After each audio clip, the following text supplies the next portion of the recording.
Today we're going to build a Bristlebot. First thing that you're going to need is bristles. Here is a head of a toothbrush, and as you can see I've already cut off the end. So now we have our brush. As you can see too, it's angled. We're going to be using these angles to our advantage today. As you can see, when I push, it already has a natural way of moving. Alright, so that's our first thing. Second, you're going to need a 1.5 volt battery. I don't know if you can see that there, but there it is. You can use a watch battery, hearing aid batteries, all of these I've bought at the dollar store. That's part 2. Part 3, you're going to need a motor somehow to move your Bristlebot. And this is our motor. This is taken out of an electric toothbrush. I already cut away the plastic and I used the wires inside and attached them to the top.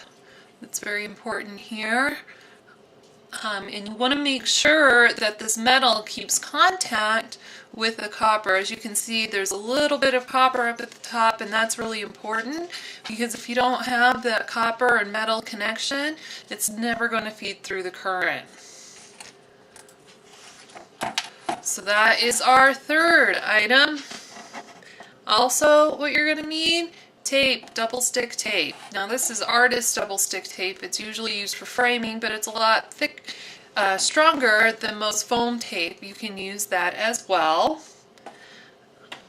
Also, you're going to need a pair of pliers or some way to cut the head off of your Bristlebot as well. I've already done that for you. Also, safety first.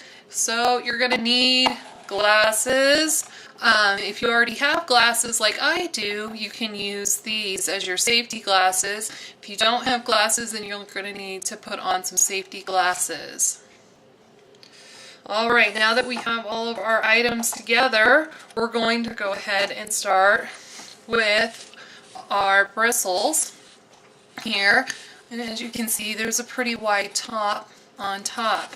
What we're going to do is actually take a bit of our tape here, and I'm going to go ahead and rip off a piece of tape and place it on top of the bristles. Now you want it to go all the way across and make sure that you've got plenty on there. Really make sure it's sticking on there. And this has rubber on top, so it's hard to get a good stick, but don't worry about that. Just do the very best that you can. Okay, now as you can see, I have my tape on top there.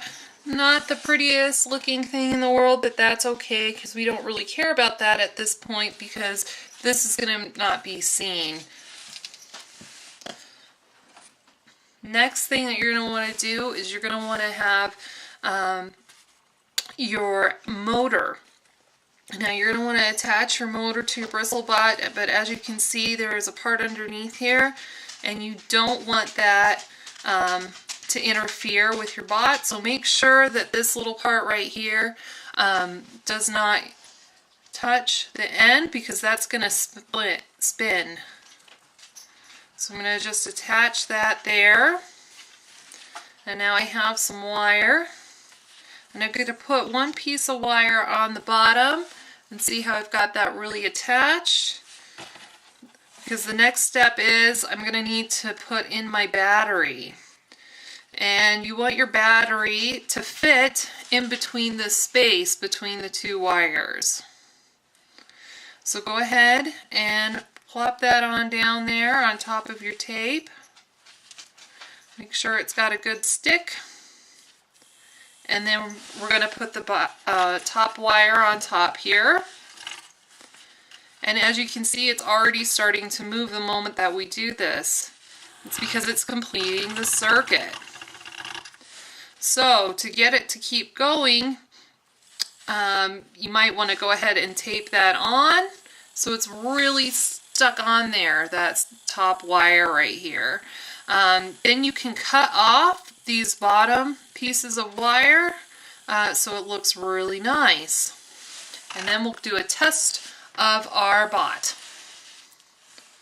As you can see, your Bristlebot can be kind of hard to control as it runs all over the place. But congratulations, now you've built your first robot.